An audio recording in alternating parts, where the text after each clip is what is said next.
How can we use market monitoring data to make programmatic adjustments? So a lot of the market monitoring exercises that I've seen were actually focusing on price monitoring.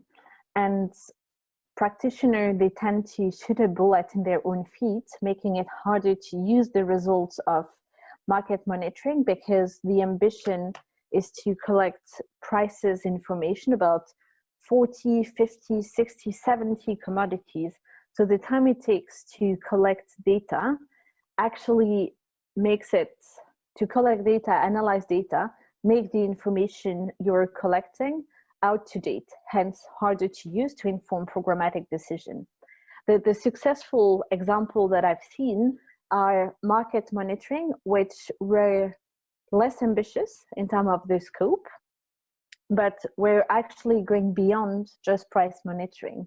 So to give you an example, there was a large voucher scheme in Nigeria where they were giving voucher to household, and they realized via market monitoring that the shops that were part of the voucher scheme, they were closing 2 to 3 days after the voucher distribution.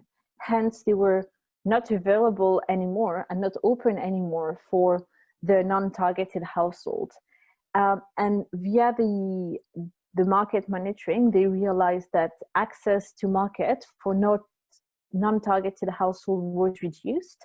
Hence, they've been able to spread the voucher distribution over a longer period of time, giving more incentive for the shops to remain open over a longer period of time, hence re-establishing access for the non-targeted household. So in addition to monitoring prices, we can also monitor other things related to how well a market functions, such as the availability and quality of the different products that are available to people who use the market, supply chain disruptions, access issues, etc., etc. And all of those things can come together and help you reassess whether the market functions as well as it did when you started your intervention, or even if it has improved over the course of your intervention. So putting all of those things together all form part of monitoring markets.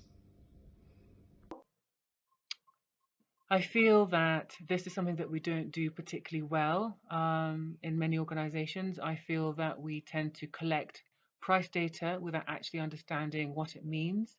We don't look at the implications of the data. Okay, so sugar is this price today. It was this price yesterday. What does that mean to the people we're working with? What are the implications on their ability to buy their basic needs? Where is this trend going?